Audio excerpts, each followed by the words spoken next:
자,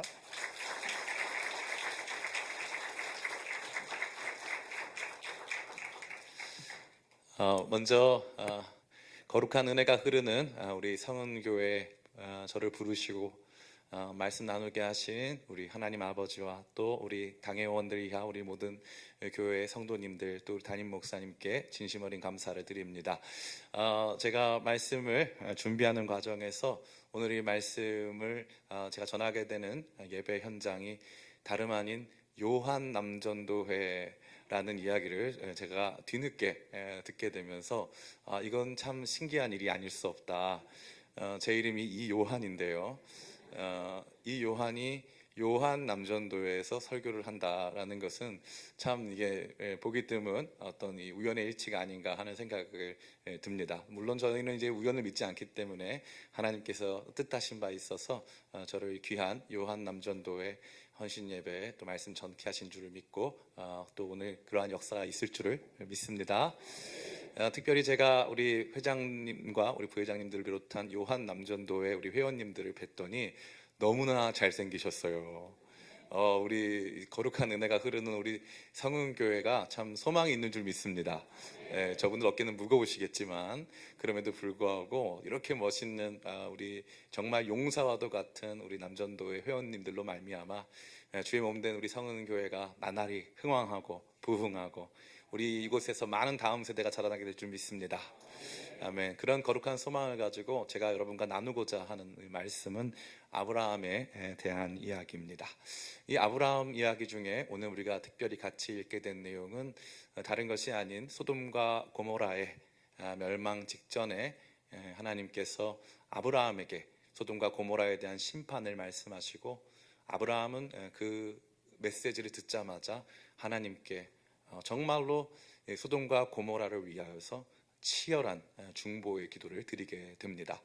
이러한 모습을 통해서 우리가 하나님께서 우리에게 원하시는 삶이 무엇인가, 또 우리가 우리 자녀들에게 함께 만들어갈 삶이 무엇인가를 같이 묵상하는 가운데 하나님께서 우리 모두에게 주시는 분명한 은혜가 넘치시기를 간절히 원합니다. 저는 이 아브라함의 이 기도를 보면서 한편으로는 참 놀랍고 위대한 기도가 아닐 수 없다 생각이 들었지만 다른 한편으로는 삐딱한 마음이 들었습니다. 이 기도가 너무나도 이상했기 때문입니다. 소돔과 고모라와 아브라함은 긴밀한 인연이 있었습니다. 소돔과 고모라 지역, 특히 소돔 지역에는 아브라함의 조카였던 롯이 살고 있었습니다. 아브라함이 100세에 이삭을 낳기 직전까지 롯은 그야말로 아브라함의 아들과 다름없는 존재였습니다. 소돔에서 이러한 유사한 이러한 재난 혹은 문제가 긴급 상황이 발생했을 때가 있었죠. 창세기 14장에 보면 소돔이 국제적인 전쟁에 휘말리게 됩니다. 그때 아브라함은요 하나님께 기도하지 않았습니다. 그때 아브라함은 달려가서 조카 롯을 구하기 위해서 집에서 길리운 자 318명과 함께 출동하여서 아주 놀라운 군사작전을 펼쳐서 조카 롯과 소돔 주민들을 모두 구조하게 되는 것이죠. 근데 불과 4장이 지나니까 아브라함이 조카 롯이 거기에 있음에도 불구하고 조카 롯에게 지금 소돔과 고모라 망하기 직전이니까 빨리 나와라 라고 전가를 보내지 않습니다. 달려가서 사람 보내서 조카 롯을 구해오지도 않는 것이죠. 참 신기하지 않습니까? 불과 4장 전까지만 해도 소돔과 고모라를 위한 그의 마음은 사실 조카 롯과 긴밀히 연결되어 있었다는 것입니다. 그런데 지금은 조카 롯에 대한 언급이 없습니다. 지금 아브라함은 조카 롯을 위해서 기도하는 게 아니라 소돔과 고모라를 위해서 기도하고 있다는 거예요. 왜 이런 일이 벌어졌을까? 저는 많이 궁금했습니다. 또한 흥미로운 것은 이 당시에 소돔과 고모라 지역의 사람들은 그들이 얼마만큼 하나님의 심판에 적합한 존재인가를 스스로 드러내고 있었습니다. 하나님의 천사들이 이 소돔 땅에 이르렀을 때 그들은 이 젊은 사람과 나이 든 사람을 막론하고 노소를 막론하고 모두 나와서 그 땅에 방문한 이 천사들과 상관하리라 라고 되어 있습니다. 상관하다라는 이 말은 성적인 관계를 맺겠다라는 것이죠. 그렇게 이 말도 안 되는 지역이 소돔과 고모라 지역이었습니다. 그때 롯이 나가서 이야기합니다. 나에게 시집이 안 간 두 딸이 있기 때문에 두 딸을 줄 테니까 여기 온 우리 손님들에게는 절대 그렇게 하지 말아라 말을 하고 있는 것이죠. 상상도 할 수 없는 그야말로 음란하고 정말 우리가 상상할 수 없는 그런 땅이 소돔과 고모라 땅이었다는 것입니다. 그때 말리는 조카 롯을 이 소돔 사람들, 이 분노한 욕망에 사로잡힌 소돔 사람들이 막 밀쳐밀면서 정말 위험한 순간이 생겼을 때 그때 그들의 눈이 다 어두워지고 그때 간신히 이 모든 일들이 해결될 수 있었습니다. 그것은 무엇을 의미합니까? 성경에 보니까 흥미로운 패턴이 존재하는데 성적 욕망을 폭력적으로 추구하면 심판이 임합니다. 사사기에서도 그랬고 노아 심판 때도 그랬습니다. 자기가 원하는 모든 것을 다 자기 욕망의 도구로 삼으려고 노력하면 그때 하나님께서 더 이상 하나님께서 참으시고 인내하시고 바라봐 주셨던 것들을 멈추시고 심판하신다는 것이죠. 그러니까 소돔과 고모라에 대한 중보 기도는 적합해 보이지 않았습니다. 저는 이 말씀을 읽으면서 왜 이토록 소돔과 고모라를 위해서 주님 50명이면 거기 의인이 45명이 있다면 40명이 있다면 30명이 있다면 20명이 있다면 10명이 있다면 마치 주님과 끝없는 줄다리기를 하는 것처럼 이렇게 끈질긴 기도를 드릴까? 왜 지금 아브라함은 조카 롯에게 지금 소돔과 고모라가 만나게 될 아주 이 치명적인 문제에 대해서 말해주지 않을까, 이런 고민을 많이 하게 된 것입니다. 그러다가 말씀을 자세히 읽어 나가는 가운데 아주 흥미로운 지점을 발견하게 되었습니다. 오늘 이 본문 말씀에 가장 많이 등장하는 단어가 뭔지 아세요? 아주 여러분 듣고 나시면 허탈해지실 수도 있고 흥미로워지실 수도 있습니다. 오늘 본문에 가장 많이 등장하는 단어는 아브라함입니다. 이게 왜 중요할까요? 성경은 우리에게 말씀을 전할 때 중요한 이 어법을 가지고 있어요. 예를 들면은 17절 말씀인데요. 여호와께서 이르시되 내가 하려는 것을 아브라함에게 숨기겠느냐라고 되어 있죠. 원래 이 구약 성경에서는 일반적으로 이때 어떻게 하냐면은 여호와께서 이르시되 내가 하려는 것을 너에게 숨기겠느냐라고 인칭 대명사를 사용합니다. 근데 성경 전체에서 이 구간이 아브라함이라는 단어가 가장 많이 등장해요. 아브라함에게 숨기겠느냐, 그냥 너가 아니라 아브라함이라는 거예요. 너는 아브라함. 내가 어떻게 이 일을 소돔과 고모라라고 하는 한 지역을 초토화하고 그들에게 불과 같은 진노를 쏟을 이 일에 대하여서 아브라함에게 숨기겠느냐. 그러고 나서 이 아브라함에 대한 이 설명이 더 등장합니다. 하나님께서 직접 주신 설명이에요. 18절과 19절입니다. 제가 읽어드리겠습니다. 아브라함은 강대한 나라가 되고 천하 만민은 그로 말미암아 복을 받게 될 것이 아니냐. 내가 그로 그 자식과 권속에게 명하여 여호와의 도를 지켜 의와 공도를 행하게 하려고 그를 택하였나니 이는 나 여호와가 아브라함에게 대하여 말한 일을 이루려 함이니라. 아멘. 계속 아브라함이라고 하는 이 단어를 인칭 대명사로 쓰지 않고 그의 이름의 고유명사를 지속적으로 사용하는 것입니다. 이것은 아주 예외적인 어법이에요. 그의 이름을 강조해서 계속 그가 아브라함이라는 것을 보여주고 있는 것이죠. 그러고 나서 23절 보니까 22절 23절 보니까 이렇게 되어 있어요. 그 사람들이 거기서 떠나 소돔으로 향하여 가고 아브라함은 여호와 앞에 그대로 섰더니, 보통 성경은 뭐라고 표현하냐면은 그는 여호와 앞에 그대로 섰더니 이렇게 되어 있어야 되는데 원문 히브리어도 똑같습니다. 아브라함은 여호와 앞에 그대로 섰더니 23절에 아브라함이 가까이 나아가, 원래도 그가 가까이 나아가로 되어야 되는데 여기도 아브라함이 가까이 나아가로 되어 있다는 거죠. 이게 아주 흥미로운 부분이 아닐 수 없는 것입니다. 하나님께서는 지금 이 아브라함에 대하여서 굉장히 강조하고 계시고 이 아브라함의 이 존재의 가치와 그의 역할에 대해서 말씀하고 있는 것이죠. 우리는 무엇을 볼 수 있습니까? 지금 소돔과 고모라가 심판 앞에 놓여졌을 때 이상하리만큼 치열하고 간절한 아주 대승적인 기도를 드리고 있는 이 아브라함과 이 아브라함의 이름을 반복적으로 강조하여 들려주시는 하나님의 이야기가 교차하여 등장한다는 것입니다. 불과 한 장 전에 무슨 일이 있었습니까? 아브라함의 이름이 바뀌었습니다. 17장에서 하나님께서 너는 내 앞에 행하여 완전하라 하신 다음에 아브라함의 이름을 바꿔줬어요. 그러면 원래 아브라함의 원래 이름은 무엇입니까? 아브람입니다. 아브는 우리랑 비슷하죠? 아빠, 아버지란 뜻이고, 람은 높여지다 라는 뜻이에요. 칭송받다 이 뜻이죠. 아브라함이 가지고 있는 이름은 높아진 아버지, 칭송받는 아버지, 위대한 아버지란 뜻입니다. 그에게 처음부터 붙여진 것이고, 그 이름은 그가 살았던 그 시대의 가치관을 반영하고 있어요. 당당하게 한 가족의 대표가 되고 자기 가문을 일구고 많은 민족들을 이끌 수 있는 그러한 강한 아버지의 모습을 표상하고 있는 것입니다. 그런데 이 이름은요, 아브람에게는요 모순된 이름이었어요. 왜 그랬을까요? 아브람은 자녀가 없습니다.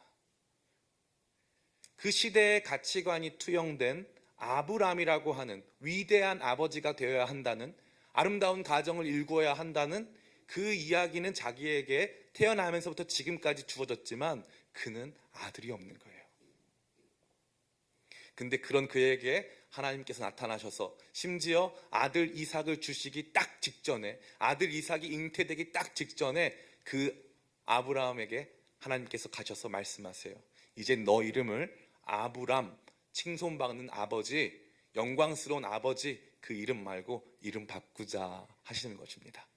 그리고 나서 뭐라고 바꿔주십니까? 아브라함으로 바꿔주세요. 람은 높아지는 수직적 의미입니다. 그러나 라함은 많은 이란 뜻이에요. 수평적 의미입니다. 이제 너는 많은 사람의 아비가 되어라. 내가 너에게 약속의 아들 이삭을 주는 것은 그 이삭을 통해 너 혼자 높고 위대하고 칭송받는 아버지가 되게 하려 함이 아니다. 너 인생 목표 이루어주고 오랫동안 가졌던 상처 해결해 주려고 이삭 주는 거 아니다. 내가 너에게 약속의 아들 이삭을 주는 것은 너로 많은 사람의 아버지가 되게 하고 많은 사람들의 삶에 복이 되게끔 하기 위한 나의 계획과 나의 비전이다. 주님께서 말씀하시면서 아들 이삭을 주시기 전에 그의 이름을 바꿔주시는 거죠. 이름을 바꿨더니 그의 운명은 달라졌습니다. 그러나 그의 현실은 달라지지 않았어요. 18장에서 소돔과 고모라를 위해서 끈질긴 중보기도를 올려드린 아브람이지만 20장에서는 아비멜렉이라고 하는 사람 앞에서 자기 아내를 누이 동생이라고 또 속이는 연약하고 부족한 인간에 불과했습니다. 그런데 하나님께서는요, 그에게 아브라함, 열방의 아버지, 많은 사람들의 아버지, 많은 사람들을 품어주고 그들에게 복이 되어야 하는 사명자라고 그에게 이름 붙여주신 다음에 저와 여러분이 오늘 읽은 대로 아브라함을요 열방의 아버지로 취급해 주시는 거예요. 그래서 소돔과 고모라 이야기를 다른 사람이 아니라 아브라함과 나누어 주고 있는 거예요. 그 전에 소돔과 고모라는 오직 내 조카 롯이 사는 곳이었어요. 소돔과 고모라를 구해야 할 일이 있다면 거기 내 조카 롯이 살기 때문이었습니다. 그런데 이제는 아브라함이 누굽니까? 열방의 아버지예요. 한 민족이 멸망당하고 한 지역이 초토화될 때 나 혼자 내 기쁨, 내 유익만을 위해서 살 수가 없다는 거예요. 그래서 하나님이 그 아브라함을 아브라함처럼 취급해 주시는 거예요. 아직 온전하지도 않고 위대한 꿈을 꿀 수도 없는 지극히 작고 사소한 한 개인에 불과하지만 하나님께서는 그에게 아브라함이라고 하는 위대한 이름을 주시고 그를 아브라함처럼 취급해 주시는 거예요. 더 놀라운 건 뭡니까? 하나님이 그를 아브라함처럼 취급해 주시니까 그가 아브라함처럼 행동한다는 거예요. 내가 이 일을 하는데 어떻게 내가 아브라함에게 숨길 수가 있겠느냐? 너는 위대한 나라가 될 것이고 너로 말미암아 수많은 사람들이 복을 받게 될 것인데 내가 어찌 이 일을 아브라함과 너와 상의하지 않겠느냐? 한낱 개인에 불과하고 자기 삶도 해결할 수 없는 정말 지극히 사소한 생활인에 불과한 아브라함을 하나님께서 위대한 이 인류의 마치 지도자와 같이, 리더와 같이, 인류의 책임자와 같이 그를 취급해 주시고 생각해 주시고 그와 소통하고 계신 것입니다. 그랬더니 아브라함은 어떻게 합니까? 자기가 마치 소돔과 고모라의 아빠처럼 행동해요. 소돔과 고모라에 만약에 의인 50명이 있으시면 하나님 어떡하실 겁니까? 그러면 안 됩니다. 그 땅은 심판받으면 안 됩니다. 50명이나 되는 의인들이 죽어서는 안 되지 않겠습니까? 주님, 이 티끌과 같은 저지만 다시 한번 부탁드립니다. 45명이 있으면 안 돼. 어떻게 하겠습니까? 그러시면 안 됩니다. 10명이 있어도 주님 봐주셔야 됩니다. 라고 아브라함처럼 행동한다는 거죠. 너무 흥미롭지 않습니까? 이름이 바뀌었더니 하나님과의 관계가 바뀌고, 이름이 바뀌었더니 인생이 바뀌고 사람이 달라지는 것입니다. 우리 그리스도인들의 삶의 비전은 바로 이것입니다. 그 전에는 나만 알고 나 혼자 높아지는 삶을 살려고 살던 우리가 언젠가 주님께서 우리를 부르셔서 영혼들을 위해서, 민족들을 위해서, 어두워져가는 세상을 위해서, 다음 세대를 위해서, 우리 조국 대한민국을 위해서 하나님의 애통하시고 아파하시는 것을 우리와 상의하시는 것입니다. 오늘날 우리 대한민국은 어떻습니까? 경제적으로나 문화적으로는 전 세계를 아주 휘두르며 아주 대단한 영광스러운 시간을 구가하고 있습니다. 그러나 우리 내부에서는요, 이 올해만 하더라도 이 합계 출산율이 0.5명이랍니다. 두 사람이 만나서 한 명의 아이를 낳는 것도 아니고 두 사람이 만나서 안 낳는 경우도 있고 낳는 경우도 있다는 거죠. 이것은 무엇을 보여주는 걸까요? 이 땅이 우리가 눈으로 보는 것처럼 물질적으로 풍요롭다 해서 전 세계가 이 땅의 문화에 주목한다고 해서 이 땅에 살아가는 사람들이 행복하지 않다는 것이죠. 이 땅이 거의 지옥과도 같은 모습으로 사람이 살 수 없는 환경으로 바뀌고 있다는 것입니다. 하나님의 심판이 언제 이 땅 가운데 올지 모른다는 것이죠. 내 자녀를 위해서 기도하고, 내 가정을 위해서 기도하고, 내 경제적인 여건을 위해서 기도하다가 어느 날 주님께서 이 땅의 문제를 보게 하시면 우리도 아브라함처럼 기도할 수 있는 것입니다. 하나님이 우리에게 그러한 하나님의 심정, 하나님의 아픔, 하나님의 눈물을 나누기를 원하신다는 것입니다. 그저 이 땅에서 나 혼자 잘 먹고 잘 사는 존재가 아니라 하나님의 눈물과 하나님의 심장, 하나님의 아픔에 공감하고 하나님의 음성 들으며 하나님께서 보시는 것을 같이 볼 수 있는 사람으로 하나님께서 저와 여러분들을 이끌기를 원하신다는 것이죠. 특별히 우리 요한 전도회, 저는 이 귀한 우리 정말 용사와도 같은 분들이 하나님께서 오늘 주시는 귀한 말씀으로 놀랍게 회복되고 마음에 결단하게 되시기를 축복합니다. 오늘 이 헌신이라고 했습니다. 헌신은 나를 드리는 것을 의미합니다. 제가 청소년 캠프 같은 걸 많이 합니다. 헌금 시간이 있는데 헌금 개수할 때 저희는 꼭 헌금을 돈으로 내지 못하게 하고 헌금 봉투에 넣어서 돈을 넣든지 아니면 그냥 헌금 봉투에 기도 제목을 넣으라고 꼭 저희가 얘기를 합니다. 그래서 다 돌리는데 헌금 봉투 막 돌리고 나서 나중에 개수하고 정리할 때 재밌는 게 나왔어요. 어떤 학생이 학생증을 넣었어요. 은혜 받아가지고 앞에는 장문의 기도문이 있습니다. 주님, 저 같은 것도 사용해 주시겠습니까? 저를 드립니다 하면서 학생증을 집어넣은 거예요. 네, 헌신을 한 것이죠. 그게 헌신이에요. 우리 요한 남전도회가 오늘 헌신했습니다. 어떤 헌신입니까? 아브라함을 향한 헌신입니까? 아브라함을 향한 헌신입니까? 하나님께서는 저와 여러분을 아브라함에서 아브라함으로 바꾸어 주고 계십니다. 오늘 이 말씀을 들으면서 우리 많은 여성도님들이 아멘으로 화답하시고 너무 감사하면서 주님, 우리 남편들이 바뀌게 해주시고 다 아브라함 되게 해주시고 하는데, 놀랍게도 하나님께서는 아브라함의 이름만 바꾸신 것이 아니라 사라의 이름도 바꾸셨습니다. 하나님 얼마나 섬세하신지요. 하나님이 그 이름을 바꾸실 때 흥미로운 부분이 있습니다. 아브라함은 그 당시에 가치관이 투영된 이름이라고 말씀드렸습니다. 사라도 마찬가지입니다. 사라의 원래 이름은 사라이입니다. 사라이, 사레라고 합니다. 사레, 사라이. 이 말은 무슨 뜻인 줄 아세요? 나의 공주님이란 뜻이에요. 나의 공주님. 사라는 어떤 축복을 받았습니까? 완벽한 미모의 축복을 받았습니다. 80대에도 남자가 꼬여요. 우리 모든 성도님들이 원하시는 모습 아닙니까? 80대에도 꽃처럼 아름다워서 남자들이 가만히 있을 수가 없는 그 축복을 받았어요. 주님께서는 이 사레이도 나의 공주님, my princess, 나의 공주님으로 부름받으면서 공주처럼 살았던 이 사레를 이름을 바꿔주세요. 뭐라고요? 사라흐, 사라흐, 아흐가 붙으면 마흔이에요. 많은 사람의 공주님, 많은 사람의 여왕님, 그래서 열국의 어머니로 불러주시는 거예요. 나밖에 모르던 인생, 하나님의 마음을 알고 하나님의 눈물이 있는 그곳에 같이 눈물 흘리고 그 땅을 위해서 같이 기도하고 같이 가슴치라고 하나님께서 우리의 삶을 약속의 아들 이삭 주시기 전에 우리의 전 존재를 바꾸시는 이름의 변경을 행하여 주신다는 것입니다. 저는 결혼한 지 이제 10년이 넘었습니다. 저희 가정에는 아이가 없어요. 하루는 저희가 이제 캠프를 하는데 2017년도였는데 충남 공주에서 캠프를 하는데 제가 이제 전날 들어가서 이제 준비를 해야 합니다. 저희 아내가 저한테 여보 오늘은 안 가면 안 돼 그러더라고요. 그래서 제가 하나님 말씀 다음으로 아내의 말씀에 순종을 하기 때문에 살기 위해서 하기 때문에 그러면 왜 가면 안 되냐 물어봤더니 자기가 지금 몸이 좀 이상하다는 거예요. 그래서 그 당시 저희가 이제 용산구 후암동에 개척을 해가지고 100년 된 이 일본 적산 가옥에 살 때예요. 저희가 원래 이 분당 쪽에 작은 빌라가 있었는데 그걸 다 팔고 여기를 다 공사하고 저희가 이제 100년 된 집으로 이사를 왔습니다. 거기 살고 있는데 저희 집사람이 몸이 안 좋다는 거예요. 그래서 가지 말라고. 그래서 다 연락해 놓고 그럼 내일 갈게 이랬어요.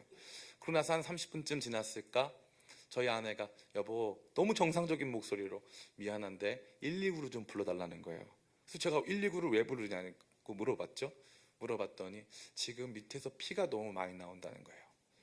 그래서 아니 그럴 거면은 내가 차 빨리 갖고 올 테니까 빨리 나가서 우리 병원 바로 가보자. 그래서 저희 용산구 후암동이었기 때문에 옆에 제1병원이라는 여성병원이 있었습니다. 지금은 없는데 그 당시는 아주 유명한 병원이었어요.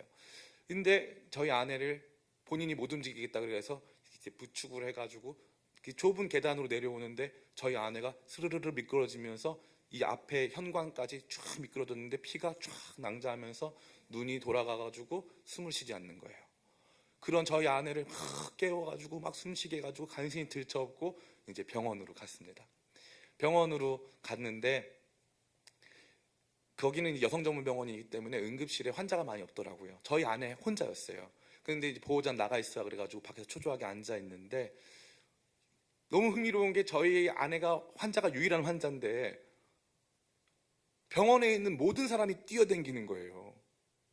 너무 무섭잖아요.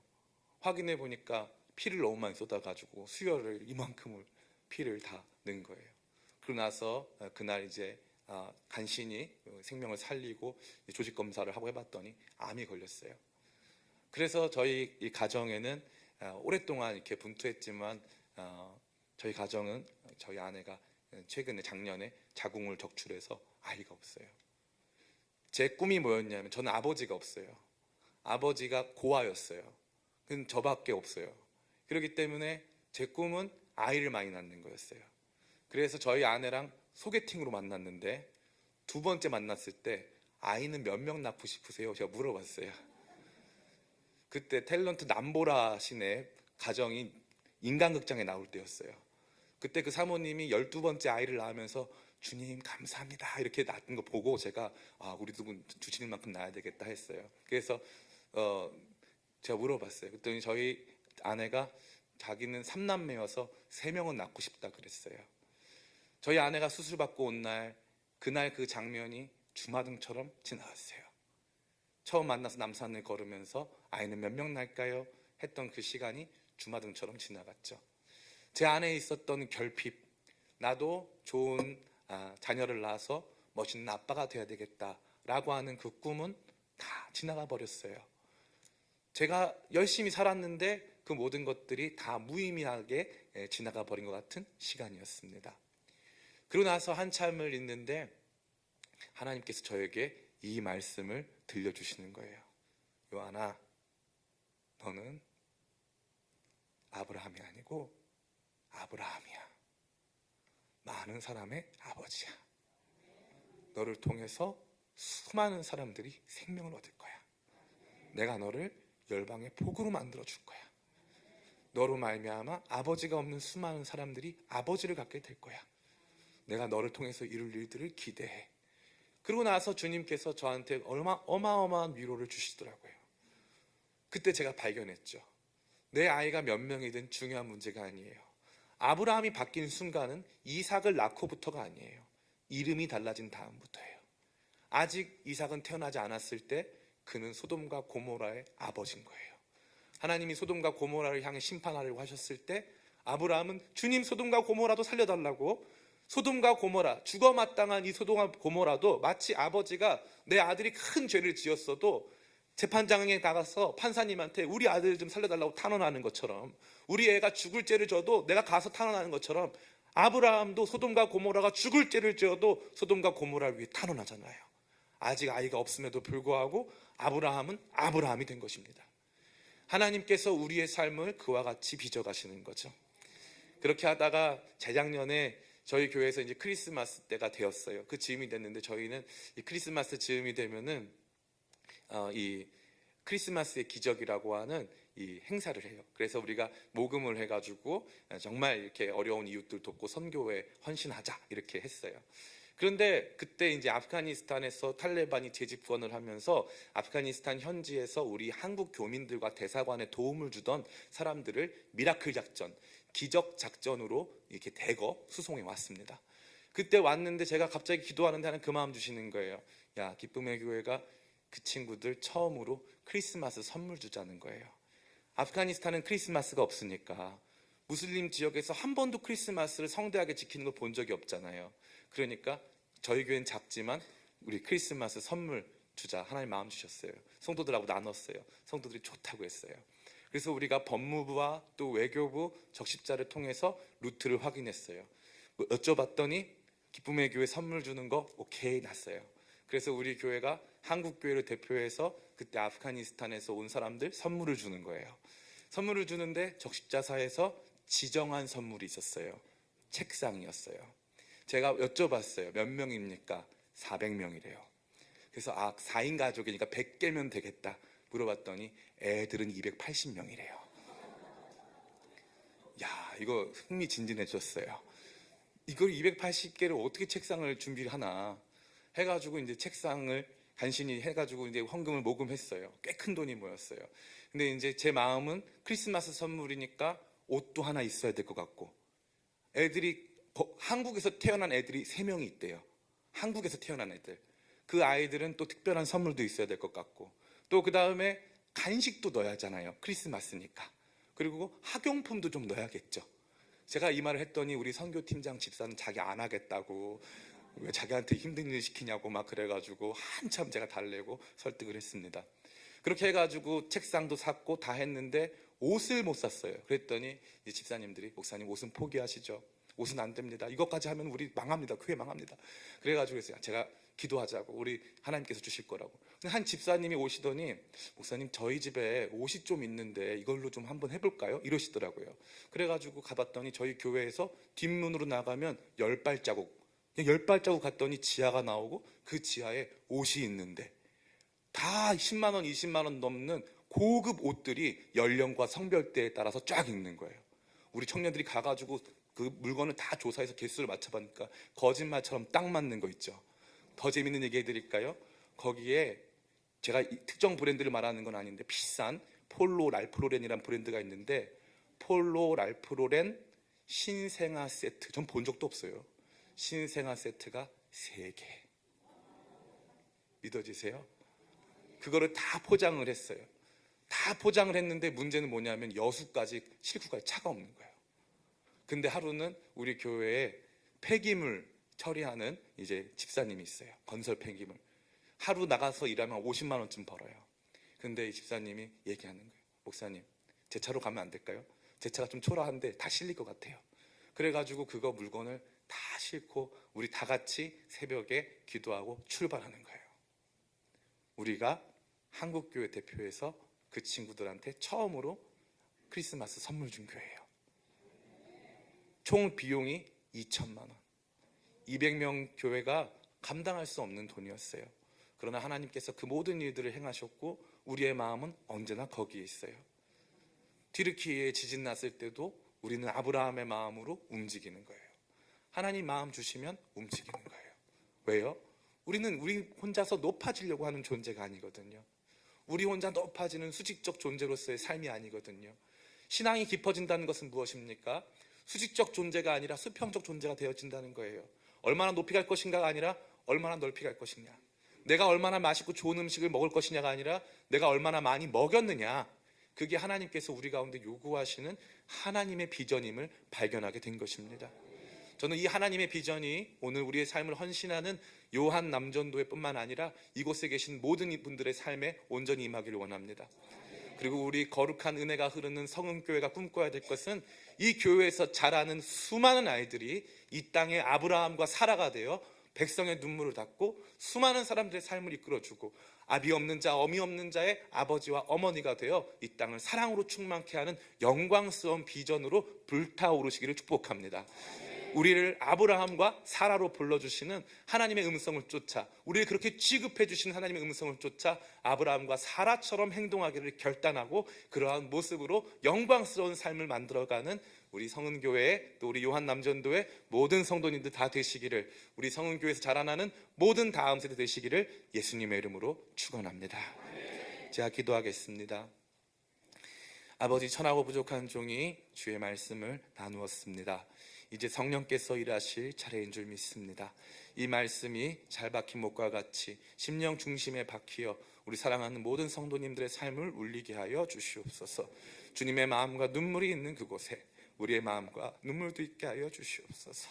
나만 혼자 잘 먹고 잘 사는 삶이 아니라 아브라함과 사라의 삶이 아니라 아브라함과 사라의 삶이 되어 하나님께서 주신 마음, 하나님께서 주신 사람들, 하나님께서 보게 하신 것들에 반응하며 기도하고 부모와 같은 마음으로 이 땅을 품어줄 수 있도록 함께하여 주시옵소서. 주님, 우리 귀한 성은교회를 이 땅에 아브라함처럼 사라처럼 사용하여 주시옵소서. 이 땅이 무너져 갈 때 우리 성은교회로 말미암아 소망이 있게 하여 주시옵고, 이 땅이 기도해 줄 사람이 없을 때 성은교회가 이 중랑구와 중화동과 또 서울과 대한민국을 위해서 기도해주는 교회 될 수 있도록 도와주시옵소서.